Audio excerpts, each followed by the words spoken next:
Again, it turns out that I have had quite a bit of bad luck today. I managed to record this third segment and then it didn't record properly. So I'm redoing this, but I do have all the notes written. So again, this might go a little bit quicker, but I'll try to give as much detail as what I did the first time. So I'm going to switch over here to our to the document camera, and we'll just start talking about this. So as you recall from the last time, we were talking about, we had discussed how inverse sine works, how inverse cosine works, a little bit about their reciprocal functions, but let's dive into tangent, because this will be the last major group of inverse trig functions. So first off, note that the range on inverse tangent is from negative pi over 2 to positive pi over 2, non-inclusive of the endpoints. So that's basically an angle in quadrant 1 or an angle in quadrant 4, or possibly the quadrant angle 0. So let's see how maybe that works with the, let's kind of look at an equation. Remember how when we had talked about sine and cosine, I said you always have to consider an equation that has this, where its trig function equal to something that's in its range. If you want to solve this, you have to think of both the principal and the alternate root. So what are the principal and alternate roots? Well, the principal root is always just simply the inverse trig function, the appropriate inverse trig function of the quantity. Now, we know from our experience with exact values that the inverse, what that's saying is x is some angle for which the tangent is equal to negative root 3. And it needs to be in either quadrant 1 or quadrant 4. In this case, it's in quadrant 4, and its value is negative pi over 3. But we also know that this original equation, tangent of x equal to minus square root of 3, has an alternate solution. And basically the way to think about that is, where is tangent negative? Well, tangent's negative in quadrant 4. That's the angle we have. It's also negative in quadrant 2. So what's the relationship between those two angles? Well, as it turns out, they're exactly 180 degrees off from each other. Or in the case of radians, we're talking about pi. So we can find the extra root by just simply adding pi. And that's why I've got this second, there's my alternate root. If you want to see it from kind of a sort of written out example, this was the principal root. And the alternate root looks like that, where you have whatever the principal root was, and then add pi to it. And it turns out that that's going to make it, it's going to make our expressions, because we haven't even talked about periodicity yet. That's something we don't even get to in this section. But it turns out that much like, well, with cosine, we just had a plus or minus, and we get both branches. With tangent, we just add a pi to it, and we get the alternate root. Sine is really the one that's just kind of a little bit goofy, but they all are slightly different, right? So we will discuss this again, but I just wanted to kind of bring that up here. And it turns out that this will actually collapse into something very, very nice when we start talking about periodicity. You won't have to even write two equations. You'll just have one. So, and it won't even have a plus or minus. It's just we fiddle with the period component, and it's like we get everything for free. So let's dive into some practical examples. Let's look at maybe say the inverse tangent of -1. So the inverse tangent of -1, what is that? That's an angle, right? What angle is it? Well, it's an angle whose tangent is -1, but it also has to be in either quadrant 1 or quadrant 4. So it's pretty clear that since the argument is negative, it must be a quadrant 4 angle, and its reference angle must be pi over 4, because that's where tangent pi over 4 is equal to 1. So the net result is that this solution is negative pi over 4. What about another one? How about arctan? I'm just mixing this up so that you see arctangent, and so you don't forget that those mean the same thing. So arctangent of square root of 3 over 3. Well, that's going to be an angle in quadrant 1 whose reference angle, when you take the tangent of the reference angle equals root 3 over 3, that happens to be the special angle pi over 6, which we've seen several times. What about, this maybe will hammer it home a little bit better, inverse tangent of 0. Now, this thing is an angle. That argument is a ratio, right? So granted, the angle at which tangent equals 0 happens to be 0, but just like before, I wanted to point out that that's a 0 angle. You don't have to write those radians ever, but that's to remind me that that is actually an angle. And it turns out that that's kind of important. You have to be able to sort of move back and forth. Okay, so those are sort of some quick, easy examples. What about when we start mixing it up? Like, for example, when we take the inverse tangent of a tangent.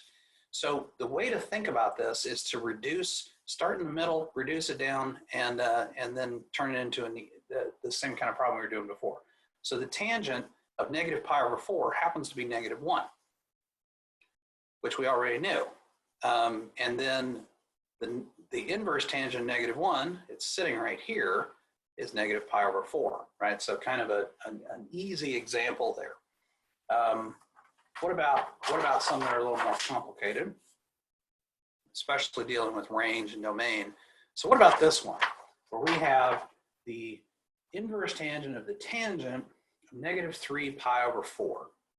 Okay, so first off, we can evaluate what tangent of negative 3 pi over 4 is. That is an angle in quadrant 3. So it's positive, and its reference angle is pi over 4, so that's going to be a positive 1. So we're taking the inverse tangent of positive 1. Now, obviously, that won't be the angle we started with because it's out of that angle is out of the range of inverse tangent. So it has to be an angle in quadrant 1, whose reference angle is pi over 4. So we just have simply pi over 4. Those are ones that involve angles and ratios that we're very familiar with. What if we were to look at one that maybe we don't know anything about? How about, for example, the tangent of the inverse tangent of square root of 3 over 4? Well, as it turns out, and I've said this before, anytime you take the trig function of an inverse trig function, you either get one of two things. Either you get the same ratio coming out, or you get something that's undefined. And here's kind of what that looks like, because this inverse tangent of root 3 over 4, that's an angle in quadrant 1. So I'm just going to draw it right here. There's my angle in quadrant 1, and it has ratios of the y is root 3. There's a point on that terminal ray where the y value would be root 3 and the x value would be positive 4. So this inverse tangent is that angle, right? It's that V shape. So when you take the tangent of that angle, we already know how to do that. That's y over x. And we get exactly the same result, which is, again, reinforces what I said before, which is that if you take the tangent of an inverse tangent, or a trig function, any inverse trig function, you're either going to get the exact same ratio or you're going to get something that's undefined. Now, it turns out that tangent is one of the special cases because there's never a ratio that makes this undefined, right? Because the range on inverse tangent is all real numbers. So as long as this is a real number, not some kind of bizarro, like, imaginary thing or something, which we've yet to deal with and probably won't, this is just automatic. So the other types of functions, you got to be a little bit careful, but with tangent, it's always the same thing.